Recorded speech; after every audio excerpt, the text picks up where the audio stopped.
Bye reverend father Patrick D'Souza या पुस्तकाचं विमोचन झाल्याचं मी जाहीर करतो.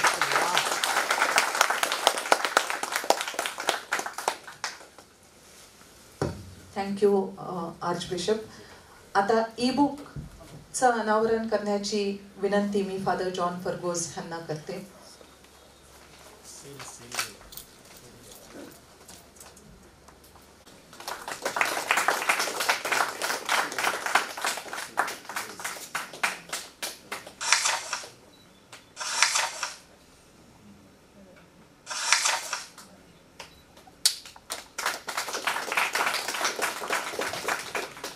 ऑडिओ बुक ह्याचं अनावरण करण्यासाठी मी फादर थॉमस लुपिस यांना विनंती करते.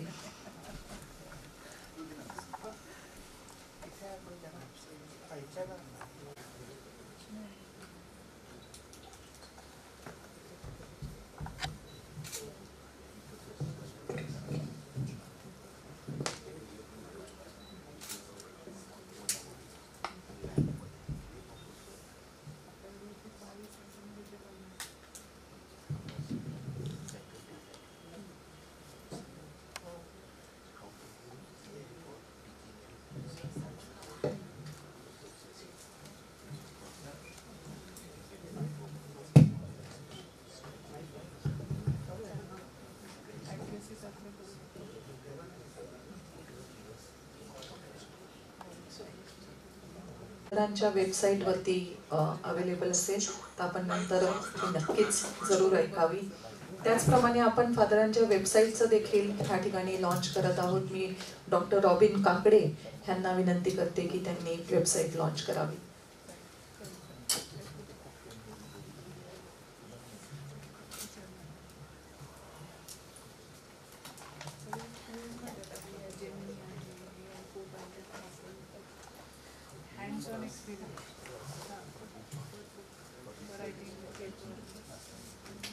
फादरांची वेबसाईट वर्ल्ड ऑफ इमोशन्स या ठिकाणी लॉन्च झालेली आहे. स्वतःच्या PhD थिसिसवर आधारित हे पुस्तक आज ह्या ठिकाणी प्रकाशित होत आहे आणि झालेलं आहे. ते लेखक reverend father doctor Patrick D'Souza यांना मी आपले मनोगत व्यक्त करण्याची विनंती करते.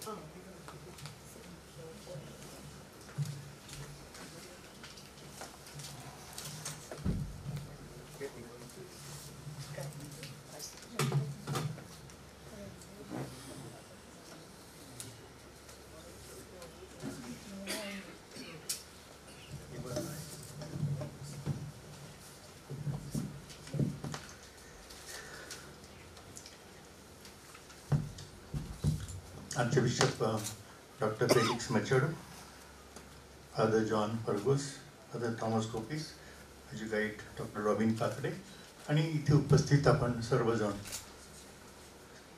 तुम्ही माझ्या कार्यक्रमाला आलात त्याबद्दल धन्यवाद. थोडक्यातच बोलायचं तर SSC झाल्यानंतर मी सेमिनारीत गेलो आणि पहिल्या वर्षी मेमध्ये फादर पिठेकर यांचा कॅम्प होता आशागडला. त्या कॅम्पला गेलो, तरुण तरुणींचा कॅम्प होता. तिथे पुस्तकची कल्पना आली की मी धर्मगुरू झाल्यावर काय करू शकेन किंवा करायला मला पाहिजे तरुणांसाठी. मग पेपर सेमिनारीमध्ये गेलो. तिथे आम्हाला तत्त्वज्ञान शिकवण्यासाठी एक फादर होते, माझा सिरिल डेबरुले. ते माझे खरंच गुरु बनले आणि मी आज जे काही कॅम्प्स वगैरे गेले त्याचं मूळ कुठेतरी त्यांच्यामध्ये आहे. अतिशय सुंदर शिकवायचे, खूप हुशार. पुन्हा ही विद्येचं माहेरघर आहे आणि त्यावेळेला अख्ख्या आशिया खंडातून विद्यार्थी पुण्याला यायचे. सेमिनारीत नाही मी सांगत, कॉलेजेसमध्ये, युनिव्हर्सिटीमध्ये. आणि अर्धे त्यातले विद्यार्थी व्यसनाधीन झालेले होते. वेगवेगळ्या प्रकारची व्यसनं त्यांना होती. अशा याला फादरांना राहत नव्हतं. मग त्यांच्या सुपिरियरची त्यांनी रोममधून वगैरे परमिशन घेतली एका उपक्रमासाठी. सकाळी शिकवायचे, 3:30 वाजता ते उठल्यानंतर सायकल घेऊन पुण्याला जायचे. एका गजबजलेल्या अशा रेस्टॉरंटमध्ये बसायचे, एका कोपऱ्यामध्ये चहाचं कप घेऊन हातामध्ये पुस्तक वाचत राहायचे. खूप सहनशक्ती. 1 दिवस गेला, 2 गेला, महिने गेले, 2 महिने गेले. मुलं नुसती बघायची त्यांच्याकडे. हळूहळू एक एक मुलगा येऊन बसू लागला. मग तो आफ्रिकेतला असेल, जपानचा असेल, पुण्यातला असेल, आणि विचारू लागला, तुम्ही कोण आहात? मी प्रोफेसर आहे फिलॉसॉफीचा आणि मला पुस्तकांची आवड आहे, मी पुस्तकं लिहितो वगैरे, तेवढंच. हळूहळू मग ती मुलं त्यांचं हृदय त्याच्याकडे मोकळं करू लागले आणि बदलत गेले. मग त्यांनी नाटिका लिहायला सुरुवात केली इंग्लिशमध्ये, आणि त्या नाटिका घेऊन ते पुण्याच्या सर्व पॅरिशेसमध्ये, शाळा कॉलेजमध्ये त्या नाटिका करायचे. हे विद्यार्थी अख्ख्या भारतातले, जगातले होते. आणि मग काही कालानंतर त्यांनी सांगितलं की मी धर्मगुरू आहे. मग कोणी त्यांना सोडून गेलं नाही, धर्मगुरू होते तरी. एक ब्राह्मण आई वडील आले, त्याच्या पाया पडले आणि म्हणाले, तुम्ही फादर आहात कॅथलिक, आम्ही ब्राह्मण, आम्ही आमच्या मुलाला तुमच्याकडे कधीच दिलं नसतं, पण तुम्ही आमच्या मुलाचं जे काही केलेलं आहे ना, त्यामुळे आम्हाला वाईट नाही वाटत की एका धर्मगुरूकडे आम्ही ब्राह्मण कुटुंबाने मुलगा आमच्या दिला असं. त्यांच्याकडून मी स्फूर्ती घेतली. असताना पॅरालिसिस झालेला आहे, तिथे ते कुठल्या तरी संस्थेमध्ये आहेत. मी त्यांना भेटलो पॅरालिसिस नंतर, आणि त्यांना सांगितलं तुमच्यासारखेच मी कार्यक्रम वगैरे तुम्ही इंडिव्हिज्युअल करायचे, मी वेगळ्या प्रकारे करायचो. कधीतरी शक्य झालं तर हे पुस्तक मी जमलं तर मी जाईन तिथे, नाहीतर कोणाकडे तरी पाठवीन. आणि त्या फादरला सांगितलं की त्यांना एक्सप्लेन करा की हे कोण लिहिलेलं आहे आणि कोणी दिलेलं आहे. मग वेलिंगकर्णी कॉलेजमध्ये मला सांगितलं की तू आपल्या विद्यार्थ्यांसाठी काहीतरी करायला सुरुवात कर. मी FC शिकवत होतो आणि देवाची कृपा अशी की युनिव्हर्सिटीने FY आणि SYच्या FCच्या त्या परीक्षेसाठी 80 मार्क थिअरी आणि 20 मार्क कंपल्सरी प्रॅक्टिकल्स आणि 2 पर्याय दिले. एक तर तुम्ही कुठल्या तरी अशा कॅम्पमध्ये किंवा शिबिरामध्ये भाग घ्या, त्याचा रिपोर्ट लिहा, किंवा जे तुमचे शिक्षक टॉपिक देतील त्याच्यावर 4-5 पुस्तकं वाचून प्रोजेक्ट तयार करा. आपल्या मुलाचं वाचन किती दांडगं आहे, किती आवड आहे तुम्हाला माहीत आहे. मग सर्वजण माझे कॅम्पला जॉईन व्हायचे. दरवर्षी 1,500 विद्यार्थी कॅम्प करायचे. प्रत्येक कॅम्पमध्ये 150 विद्यार्थी. 6-7 दिवसाचा कॅम्प, दुपारी 1:30 ते 6. पहिल्या दिवशी मला शिव्या मारायचे कारण कॅम्प कंपल्सरी आहे. संध्याकाळपर्यंत जाता जाता सॉरी म्हणत रडत परत जायचे. कॅम्पच्या शेवटच्या दिवशी सर्वच रडायचे. आणि त्यातून ते घडत गेले. पल्लवीने कविता वाचली, एक FYला होती ती, टाळ्यांचा गडगडाट. मी माईक घेतला आणि सांगितलं आपली पल्लवी एक दिवस महाराष्ट्रातील आरती कवयित्री होईल. झाली. आता तिला मी सांगितलं की एक चांगला इंग्रजी मराठी जाणणारा माणूस शोध, तुझ्या कवितांचं इंग्रजीमध्ये भाषांतर होऊ दे, मग त्या अख्ख्या जगात जातील आणि एक दिवस तुला कवितेचं, साहित्याचं नोबेल पारितोषिक मिळेल. तशा आहेत तिच्या कविता. तुम्ही आज एक ऐकली तिची कविता, ओके, तशा तिच्या कविता आहेत. त्यामुळे ग. माडगुळकर पुरस्कार जगातला सर्वात मोठा पुरस्कार कवितेचा तो तिला मिळालेला आहे. विक्रम शाळा कॉलेजमध्ये असताना अभ्यासापेक्षा मस्ती जास्त. त्याच्या आईवडिलांनी त्याला माझ्याकडे सोपवून दिला आणि मग तो अख्खा दिवस माझ्याकडे, जवळजवळ 90-100 दिवस वर्षातून. संध्याकाळी उशिरा घरी जायचं, पण आईवडिलांनी कधी एक शब्द सुद्धा काढला नाही किंवा मला सांगितलं नाही त्याला कशाला इतकं ठेवतं असं. आणि 2-3 मी त्याच्या घरी गेलो आहे त्यावेळेला ते नेहमी सांगतात विक्रम जो आहे तो तुमच्यामुळे आहे. असे अनेक विद्यार्थी की ज्यांचं जीवन कॅम्पमुळे बदलून गेलं.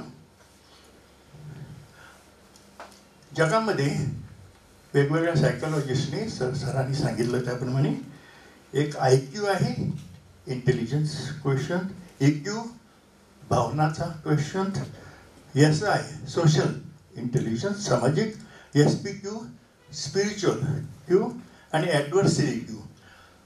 म्हणजे अतिशय कठीण परिस्थितीत भांडणं होत असताना कसं जीवन जगायचं तसं मी जगाला 6वा देत आहे, HPQ. आणि त्यांनी सांगितल्याप्रमाणे जर जगातल्या सायकोलॉजिस्टने उचललं तर अख्ख्या जगभर जाईल, अख्ख्या जगामध्ये हा 6वा क्यू म्हणून मान्य केला जाईल. आणि मला माहीत आहे की तो होणार आहे. त्या पुस्तकाचं 7वं चॅप्टर आहे ते अख्खं त्याविषयी आहे. त्याचं मी स्केल तयार केलेला आहे 80 वाक्यांचा, तो पण तिथे आहे. नंतर हे पुस्तक मराठीमध्ये येईल आणि हिंदीमध्ये, कारण आपला 70% भारत हिंदी आहे. त्यावेळेला इतका खर्च होणार नाही, फक्त ई बुक तयार करायचं. आमचे सर डॉक्टर आहेत, 6,000 रुपये आणि 5,000 रुपयाला ई बुक तयार करून देतात. ऑडिओ बुकला 36 घेतले, मात्र 36,000 घेतले. आणि पण त्यांनी दुसरं काहीच नाही घेतलं. प्रकाश त्यांचं नाव दिलं संस्थेचं, ISBN नंबर काढून दिला. नेहमी माझ्याबरोबर ते होते ह्याच्या वेळेला, आणि माझ्या सर्व पुस्तकांना ते असतील. तर बघूया काय होतं इथं.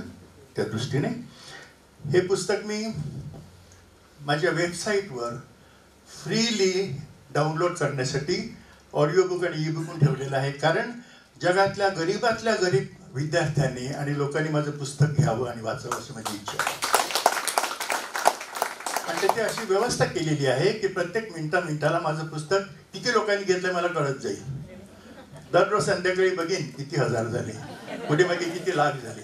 कारण एखाद्या जगभर जाणार आहे आणि ते व्हायरल होतं, आणि फुकट असल्यामुळे जास्त व्हायरल. तुम्ही प्रत्येकजण 300 लोकांना पाठवू शकता डेफिनेटली, आणि जाईल असं मला वाटतं. तर तशी ती इच्छा आहे. मी क्लर्जी होमला गेलो त्याला खूप वाईट वाटलं, पण विचार केला परमेश्वराची काहीतरी इच्छा असेल. आता जॉन फर्ग्युसन मला भेटायला आले, एकटेच आले. पॅट्रिक, मी चर्चचा अधिकारी म्हणून आलो नाही, मी एक मित्र म्हणून आलेलो आहे. तुला पुस्तकं लिहायची आहेत ना, मग तू इथेच राहा. आता मी सांगितलं तुम्हाला मी 1 वर्ष बघीन, आता मी बघणारच नाही 1 वर्ष. हे पुस्तक त्याचं फळ आहे, पण त्याचं एक महत्त्वाचं कारण म्हणजे तुम्ही आहात. तुम्ही मला स्पष्ट सांगितलं पुस्तकं लिहायची आहेत, मग इथेच राहा. आज ते पुस्तक झालेलं आहे आणि दुसरे अनेक पुस्तकं येतील. म्हणजे प्रवचनाचे व्हिडिओ जातात, टेक्स्ट जातं, त्याची 6-6 महिन्याला एक इंग्लिश मराठी 200 पानाचं पुस्तक तयार होत जाईल. तर हे सर्व माझे स्वप्नी, देवाचं माझ्यासाठी असलेलं स्वप्न पूर्ण व्हावं म्हणून प्रार्थना करा. थँक्यू.